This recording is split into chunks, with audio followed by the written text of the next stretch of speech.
So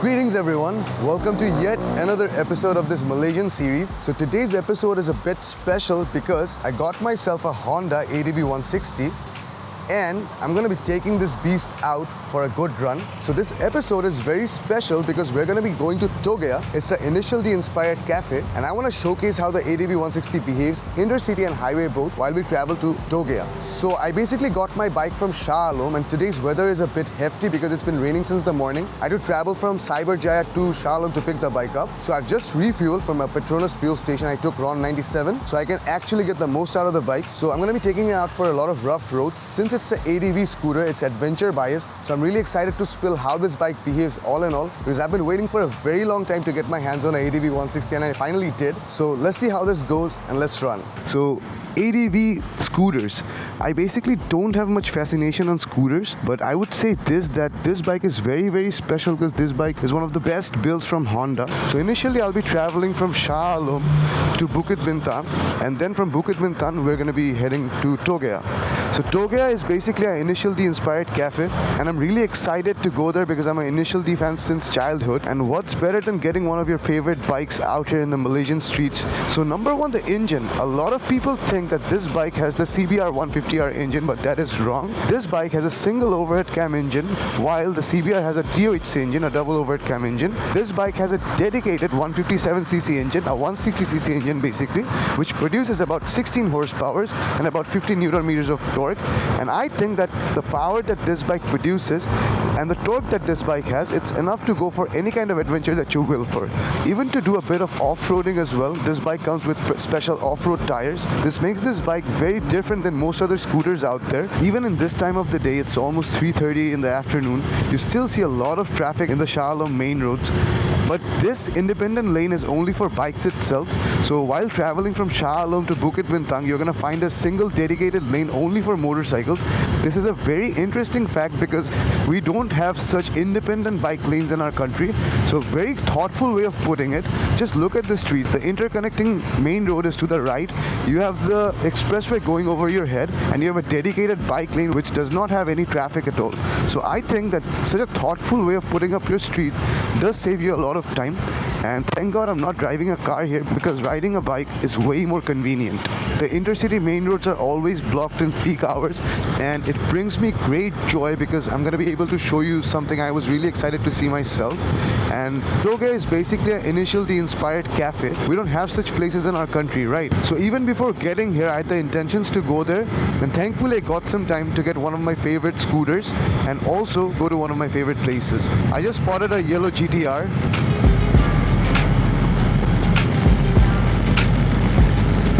We have a CLA 250 in front of us, but that did not catch my attention.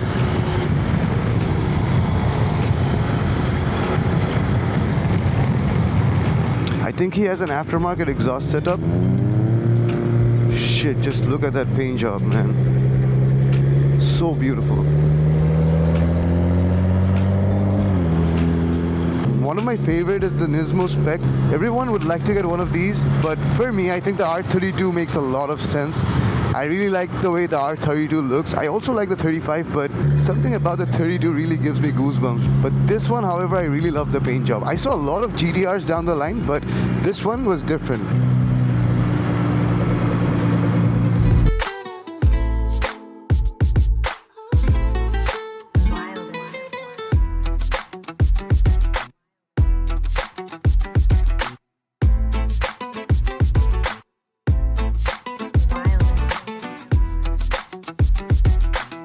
So basically I was at Bukit Bintang. I had just finished having my lunch. So it's almost sunset and I was hoping to see how the sunset at Togeya is. So I just saw that Togeya is just like 7 to 10 minutes away from this place. So today being a holiday, the traffic seems to be less spiked here. So it's basically situated in a place called Jalan Kuching.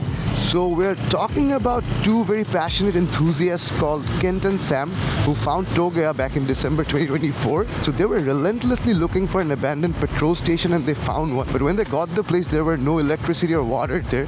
So they had to redo the whole place and turn their cafe into something special. So Initial D is basically a manga series where you have this guy who delivers tofu with a Toyota AE86. Japan has this very famous mountain called Mount Akina, and in this mountain you find very sharp hairpins and corners, right? So the Japanese street racers are very fond to go there and have their races done. So Takumi, the protagonist of the series, is basically a tofu delivery guy, but he regularly drives through Mount Akina with his father's car, and he becomes really good. So the whole series is based on a drifting A86. Togeya is inspired out of Initial D, and I'm a huge fan of the series. It's almost 4 minutes away, it's not far.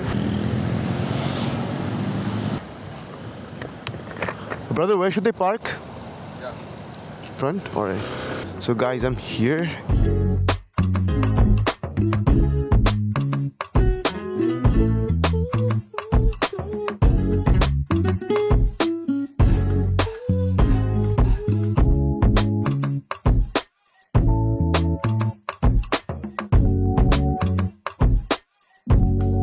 So this is how the cafe looks at sunset time, but the aesthetics of it is so good, you just can't get enough. So this is the carpet station. You can get your cars washed here. Check this bad boy out. You can never expect to see such an RX7 in our country. 350Z looks amazing. Check those rims out, it looks so good. I did see pictures of this Sylvia quite a lot from people posting on Instagram, so this is quite famous, I guess. For enthusiasts who come here quite often, they know what cars to expect at what time, right? Amazing. Damn. This has that pandem wings. This is the tofu shop, which is originally inspired from the Initial D manga. Wow, it looks so good. It has this Initial D graphics work done here. I really like the aesthetics of this place. So well done.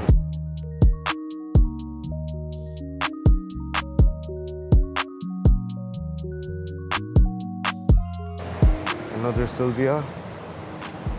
I really love the paint job done on this car. Super.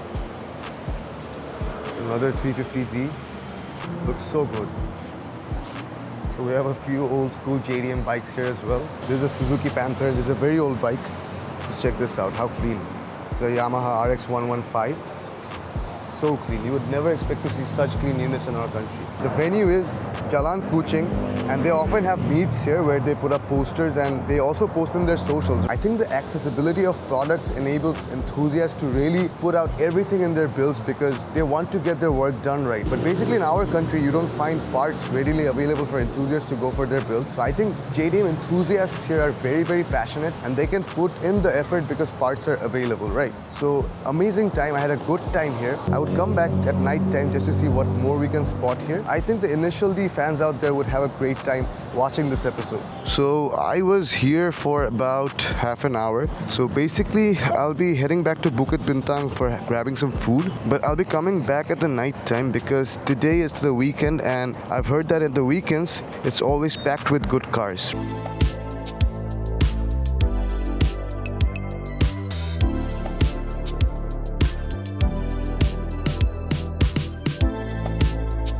You can see the Petronas Twin Towers there. It looks beautiful from this part of the road.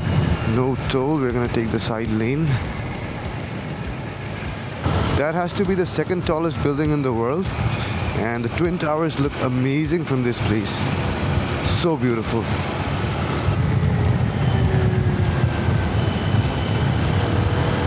That's the Petronas Twin Tower there. I will either visit the Twin Tower today or tomorrow night. Wow, a pink Swift. And it has 3 hearts in the windshield. Must be a woman driving the car. See? I made a solid assumption. So that has to be the second tallest building after Burj Al Khalifa. And it is right beside the Petronas Twin Tower. Bad traffic, very bad traffic. Right before Bukit Bintang, you have so much bad traffic all the time. It's like I haven't found one single day where the street was off traffic. Even though you shouldn't ride like this, but it is what it is. I've been riding for a very long time now and it just becomes so hefty if you're just sitting there. You always find all the cars in one line, so you can easily gap in between the traffic. That's a good thing. Ron 97. So the ADV did give me good mileage throughout the day, but I'm still refueling just to be safe. So we're heading towards Togeya right now. I'm expecting the spotting to be really good because it's almost 11. So let's see how this goes.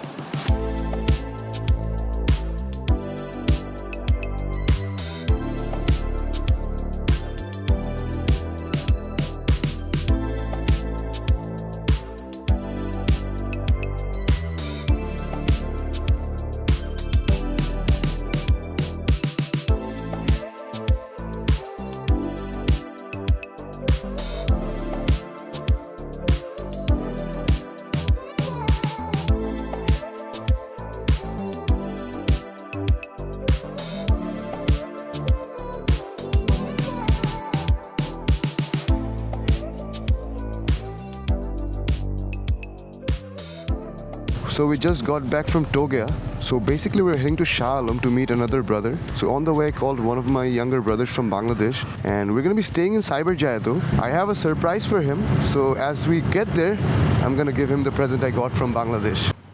So basically after I got here, I usually come to the Shell outlets. 97 to na? Yeah, so it's self-refill. Oh, acha, acha, acha. বুঝে না না ইনশাআল্লাহ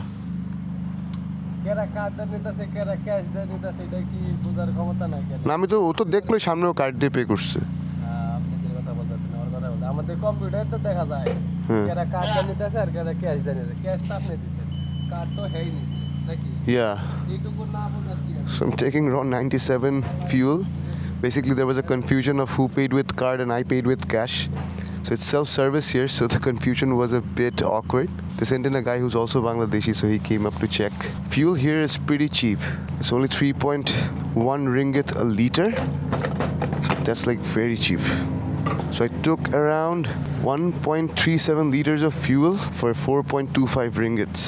So they technically have this app called Waze, W-A-Z-E, which allows you to see the routes, the maps, and also whether you have cops in that area or not. So basically Malaysian people, they have a beef with cops. I don't know why. It tells you where the police is situated, mainly people who travel by or pass by. They report in the app. And that's such a friendly gesture. That's how a community should be, right? You are passing by and you see the police stopping people for no good reason. So you have someone who would notify in the app and you get to see that where the police are situated. And for people like us, it's a great gesture. And another thing about the Malaysian expressway or highways are, every roads are so similar, you won't be able to identify which roads what. So you must have maps or ways at least to get where you want to go.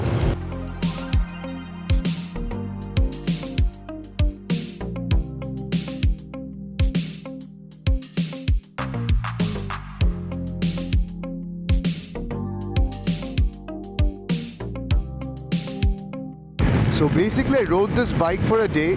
I wouldn't want to comment on anything because I want to ride this bike night long to figure out what's what. So I will get to a feedback next morning of how this bike actually behaved throughout the day in intercity and highway both. These highways are amazing. And being able to stretch my feet, because there are two positions here, one to the bottom, one to the front. So being able to stretch my feet for extensive rides, I think the comfort factor and the seating position is just so good.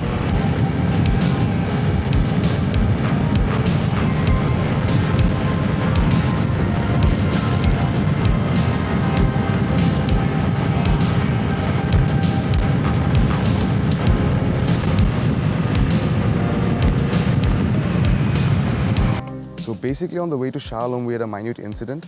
The tarmac was a bit wet. We were doing 40 or 50 kilometers per hour. So the brother who was riding the R15 with me, he crashed unfortunately.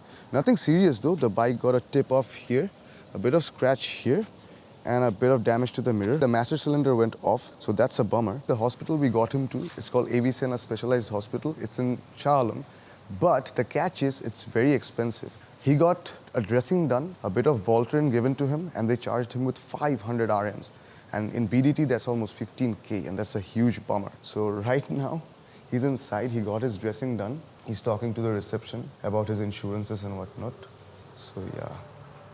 So basically rodeo accessories, they're bringing in good brands like Hayadesu, 3Tech, PRT, but they have their dedicated brand and it's called Project One. These products are as similar to RCB or any other international brands. So this is mainly the hose pipe. It's mainly 610 millimeter and it's for the rear brake of the R15. This one is the brake pad, the front brake pad, and it's for the R15 as well. It's very well packed and very well made. I have myself used Project One pads in my GSXR. I technically had no issues with braking, and there was no wear in the disc as well. So I think Project One has done a very good job with their products. And I've bought a few accessories from rodeos just to make a giveaway here. So my brother here could get a gist of how good our local products are as well. So there he is coming. This is for you. Thank you so much. How are you feeling? Yeah, Good? feeling good. It's okay. Everything is good. Okay. It was just a little So he just got his, he got his dressing done. Just a little scratch. When you ride bikes, shit happens. And thank you so much, No man. worries, no worries, no worries. Please, for Valentine's Day gift. Yeah, 14th Feb, Valentine's Day gift. Yeah, Thank you so much. no worries. So my man here just paid $500 for a minute bruise. We had a long day and it's almost 3 a.m. So I need some sleep. So we'll get to the rest of it tomorrow. So we had a great time at Togeya last night. And we were expecting to see a lot of crowd, but sadly it's Chinese New Year going on, so everybody went for their holiday. But however it was and whatever we could spot, I guess we could import that idea that a manga series from Japan has such a cultural impact here in Malaysia. Enthusiasts are very, very keen here. As for the JDM scene and as for the local scene as well, I think the Togeya Cafe is a very good hangout spot. A lot of people does not know about Togeya here as well. So I guess such setups in our country would also make a lot of sense because we don't have a lot of places to hang out, right? And as for the ADV 160, this bike did absolutely amazing throughout the journey. I rode this bike over 250 to 270 kilometers, and for the feedback on however it was, in short, I could put up that the best few features of this bike would be the braking, the rear suspension, the seating, the storage capability, the overall power, and how it behaves with the mileage. I got an overall mileage of about 35 to 36 kilometers per liter in the city with raw 97 fuel, and in the highway this does 40 plus. But such a setup in our country might feel a bit hefty because it's large, but as we have freeways and good wide roads here, I think the ADV 160 would be a very good catch in this setup. But in our country it might make a bit of less sense because we have narrow roads and a lot of traffic, right? And this bike is pretty huge. The rear suspension is from Showa, so they perform quite well. And the front suspension is a telescopic front suspension, but I did find a bit of feedback from the damping. It does shake a bit, but due to the bike being only 133 kilograms, I believe that the nimble weight of the bike actually does not contribute much in terms of control. So if this bike had a bit of weight, I think it would have performed a bit better with the jerking at the front end.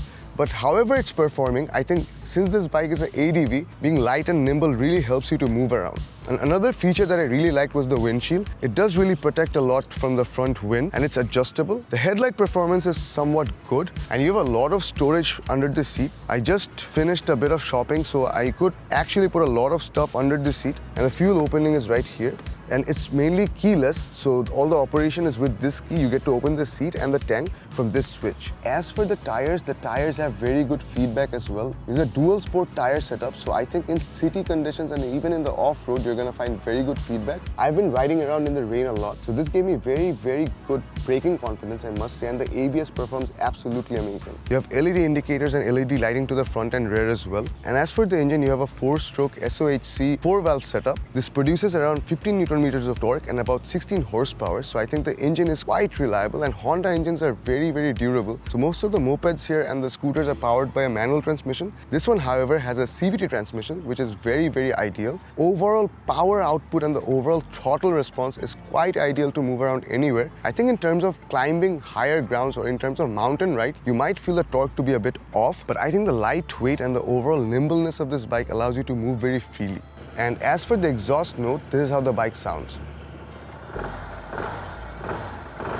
And for the pillion seating and the rider seating as well, you have a lot of space. So I think comfort for this bike is not compromised in any way. For the fuel tank capacity, it's only 8.1 liters. So for an ADV scooter, I think if the fuel tank capacity was a bit better, it would have done better. And one thing I was very, very pleased with was you can put your foot position here, and while you're riding in the extensive highways, you can put it here, right? So this makes the overall riding conditions very, very pleasing. And you have both ABS and CBS with this, the braking feedback is actually very, very good. I think the overall top speed for this motorcycle would be around 120 to 125 kilometers. So I had a riding experience of almost about 260 to 70 kilometers, both intercity and highway. So this bike did absolutely amazing in that contrary. So we're in front of this very beautiful mosque. It's called Haji Raja Fi Sabilillah. It's located in Cyberjaya. The entry is from that point, and it's a whole big space where you can actually put up a lot of people, right? You have a lot of beautiful mosques at Putrajaya as well, but at Cyberjaya, this is the most preferred mosque. And this is my 5th day here at Malaysia, and for the weather, it's almost changing all the time. It was very sunny in the morning, but right now it was raining. So I was pretty down to the hope that I won't be able to make this vlog, but it just stopped raining, and alhamdulillah, we got to experience a very beautiful sunset.